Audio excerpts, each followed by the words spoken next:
Hi guys, I have a quick pre-reading overview of Animal Farm for you. All of this is really covered in the documents that I handed out, so if you've read through those, this video may be redundant for you, but I thought I'd throw it out there just to kind of reinforce a few things. So I'm gonna be looking at my laptop here as I go. So if I'm not looking at you, don't be offended. Let's start with some general background information. First of all, it's an allegory, right? Allegory means story. We talk about that all the time.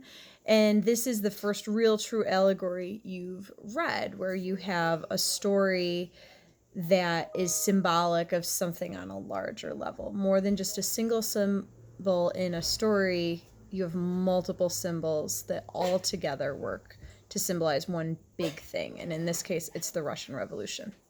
So the Russian Revolution was inspired by Karl Marx, who was sort of the father of communism. He wrote the Communist Manifesto. He believed that the great masses of people were poor, so the majority of people in a civilization were poor, and they were kept poor by the exploiters, who were the capitalists. So he was very anti-capitalism. They may have been few in number, but they had money and they had power, and they were taking advantage of the masses, which we call the proletariat, which basically means the working class.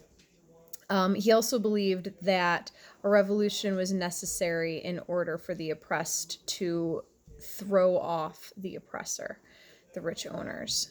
And that when the revolution was successful, there would be a classless society where everyone was equal because they were going to share everything. There would be no more owners, no more exploited masses. This was sort of a utopian vision that Marx had, that the communists shared in principle, but when they actually took over after the revolution, it didn't work out that way. And all of his ideas became corrupted, which is what Orwell is sort of trying to show and complain about essentially in Animal Farm. I pointed out a few important terms that apply to the story. A lot of them are ones we've gone over before, but I want to make sure that you guys keep them in mind. Satire is using humor to ridicule. Animal Farm is a satire. It's also a parody, which is a mocking imitation of a subject or person designed to ridicule the subject in an exaggerated, often sarcastic way. This is similar to a caricature. If you guys have ever passed those people on the street or at a carnival and they're drawing caricatures of people, they do them at the New York State Fair too. They'll always take whatever features of your face are prominent and exaggerate them. Like if you look at a caricature of Jay Leno, his chin is enormous because he has a prominent chin. So a caricature takes things that are prominent and exaggerates them. It's kind of like a character version of hyperbole in a way. And that's used for satire. Irony, we've covered lots. You'll see more of that in this story. A microcosm, micro meaning little, and then cosm, think of cosmos, think of a world or a universe. A microcosm is a miniature world. So Animal Farm is a microcosm for larger problems, right? It's just a farm in the story, but that farm is meant to represent an entire country. So it's bigger than a farm. Fable, you have a story that uses animals to teach a moral or a lesson. Orwell was attempting to do that through Animal Farm. And of course, an allegory, which we've already talked about.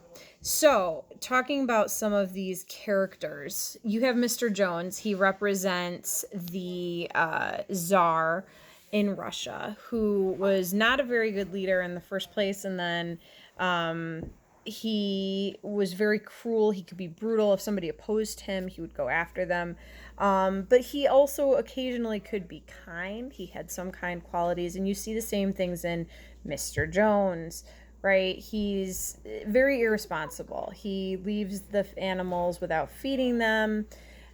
He sometimes whips them. He can, however, sometimes be kind. Sometimes he will mix milk in with their mash. So, and you also see he has a special relationship with Moses the raven, which we'll talk more about. Old Major is the pig that's featured prominently in chapter 1, he is meant to be like Karl Marx. Old Major teaches animalism to the other animals. Marx, of course, invented communism. Major believed that workers do all the work, the rich keep the money, meaning the owners, the farm owners, and that the animals needed to revolt. Essentially, that's what Marx felt in terms of communism. And Major died before the revolution could begin. Marx also died before the Russian Revolution. That's my dog. She's great. One of my dogs, I got a new dog too, but that's neither here nor there. Animalism is the concept that is meant to align with communism. You have no owners, no rich, no poor. Same for both. For animalism, the workers were supposed to get a better life. The animals were all supposed to be equal. In communism, all people are supposed to be equal. And everybody owns the farm in animalism. In communism, the government owns everything, and the people essentially own the government. You have three really key pigs after the death of Old Major that are important in the story. Snowball, Napoleon, and Squealer. Snowball is young, smart, he's a good speaker, he's very idealistic, he wants to make a better life for all, and he's meant to represent Trotsky, who was one of the leaders of what was called the October Rebellion. He was a pure communist. He followed Marx, wanted to follow Marx to the letter. He thought that communism could improve all life for everyone in Russia. But then he had some problems with Lenin and then eventually ultimately Stalin as well. So Napoleon is not such a good speaker, right? Where Snowball is a very compelling speaker. Napoleon isn't a great speaker. And that's similar to Stalin. Trotsky, great speaker. Everybody found his speeches very captivated. Stalin, not so much. Napoleon is characterized in the story as cruel, brutal, selfish, devious, corrupt. Stalin was all of those things. He did not follow Marx's ideas the way that Trotsky did. And he ultimately corrupted communism because he wanted power. And power corrupts. And absolute power corrupts absolutely. And that was Stalin to the letter. Napoleon also has the dogs that he uses in order to get to bully people, just like Stalin had what eventually became the KGB, the secret police. Napoleon in the story uses Moses to manipulate the characters and to believing in religion in order to get the animals to work harder. And Stalin also manipulated the church in such a way, even though he wasn't really a religious man himself, he believed that he could use the church to his own devices. And then Squealer, who we'll talk about in a minute, Napoleon also uses Squealer to get what he wants, and Stalin used propaganda. And that's what Squealer represents. Squealer represents the propaganda department in Stalin and Lenin's government. Squealer's a big mouth. He talks a lot. He convinces the other animals to believe and to follow Napoleon. And he's the one that's always going in and changing and manipulating the commandments, which you'll see later on. This was exactly what the propaganda department did under Stalin. They were meant to make him look good. They would manipulate numbers and reports in order to make things sound better than they really were. The dogs represent the KGB or the secret police. Moses represents the Russian Orthodox Church or religion in general. Molly represents the bourgeoisie, which is the middle class or upper middle class that didn't really like communism because it meant they had to give up a lot of things that they enjoyed. And you see that with Molly. She wants her sugar cubes and her ribbons. Boxer, who's really in some ways the protagonist, and the characters in the story, they're all flat, which means they're not well developed, they're not well rounded. There's like one or two qualities that really stand out about them. Which means that there isn't a standout protagonist. But if there were, I'd say it's probably Boxer. He's strong and a hardworking horse. He believes very strongly in Animal Farm and animalism. He says that Napoleon is always right. He believes he must work harder. And he's meant to portray the working class who was not very well educated and couldn't recognize that they were being manipulated, that they were being exploited, who felt that the government would always do what was right for them and stayed loyal, even though Stalin was a terrible person. They felt betrayed ultimately by Stalin, who ignored them and even like he would just work them to death. And that's a really important thing to keep in mind in terms of the story.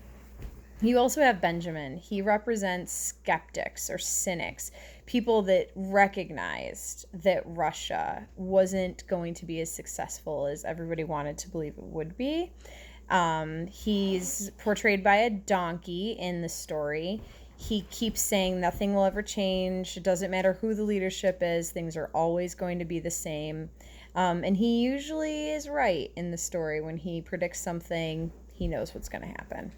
And so the skeptics were people both inside and outside of Russia that could look at the situation for what it was and realize that communism wasn't working. In general, some things that are parallel between Animal Farm and the Russian Revolution. Animal Farm, it was supposed to make life better for everybody. The revolution was supposed to fix all the problems caused by the Tsar. And ultimately, after the revolution, things got worse and not better. You see that happening in Animal Farm as well as in real life after the Russian Revolution. And then the leaders of the revolution end up becoming just as bad as the leaders that existed before the revolution. And you'll see that as well. So again, these are all things that really get pointed out for you in the PowerPoint I gave you, as well as some of the documents I left for you. But I wanted to make sure I went over them with you because I know everybody's different. Some of you might feel better listening to it rather than just reading it. And gave me something to do on a Friday afternoon. It's Blue and Green Day for organ donation, so I have one of my Donate Life shirts on. It's also our second day with our new puppy, Coco. She's really cute. And she's totally ignoring me, so I can't show you her right now. But trust me, she's adorable. Alex is going to go get her. As always, if you guys have any questions, you can email me. You can show them now. Oh, there's Rosie. And there's Coco. She's adorable. Okay, anyway, you can always email me if you have questions. And if you're having any trouble with Class Kick or something, let me know and I can walk you through it. I walked a student through it earlier today. So if you need a phone call or anything for that to be helpful, I'll do that. Just let me know. Hope you guys are doing well, staying home, wearing your masks if you go out, and hopefully I'll see you soon. Take care.